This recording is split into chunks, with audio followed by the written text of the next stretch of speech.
रातो ओढानीमा रानी। तिमीलाई देख्दा शब्दहरू आफै लाज मान्छन्। कविता कलमबाट जन्मिँदैनन्, तिम्रो आँखाबाट झर्छ। तिम्रो काँधमा ओढिएको रातो कपडा केवल ओढानी होइन, एउटा ज्वालामुखी हो जसले मौन मनलाई जलाइरहेको छ। एउटा रेखा हो जसले कालो आकाशमा नयाँ नक्षत्र कोरिरहेको छ। तिमी हाँस्दा संसारले घडी बिर्सिन्छ, हावाले दिशा फेर्छ, नदीले बाटो मोड्छ। तिमी हाँस्दा घामको सुनौलो उज्यालो पनि फिका लाग्छ। तिमीले आँखा झुकाउँदा शब्दहरू पतङ झैँ काटिन्छन्। उनीहरू उड्न चाहन्छन् तर धागो तिमीमा अड्किएको हुन्छ। तिमी फुल हौ तर काँडा नभएको फुल। तिमी कविता हौ तर कविको हातले लेखिएको होइन, प्रकृतिको सासले कोरेको कविता। तिमी नदी हौ जसलाई अँगाल्न खोज्दा हात खाली हुन्छ। तिमी आकाश हौ जसलाई नाप्न खोज्दा उचाइ अझै बढ्छ। तिमीलाई हेर्दा लाग्छ वसन्त कुनै ऋतु होइन, तिमी आफै वसन्तको परिभाषा हौ।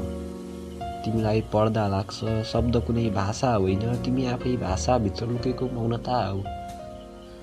तिमीलाई बुझ्न खोज्दा लाग्छ समय कुनै घडी होइन, तिमी आफै समयभन्दा परको अस्तित्व हौ।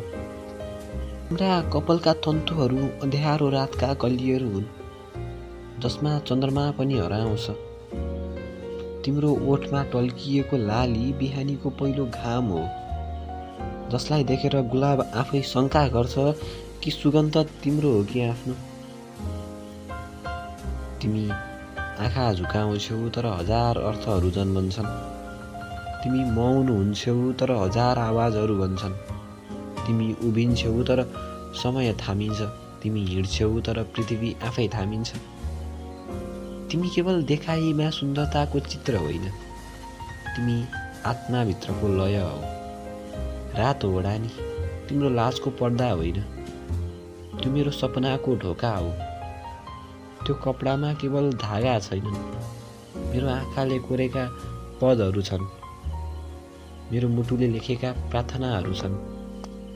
जब तिमी यसैमा मुस्कुराउँछौ मेरा अधुरा गीतहरू पुरा हुन्छन्। जब तिमी यसैमा आँखा झुकाउँछौ मेरा पीडा शान्त हुन्छन्।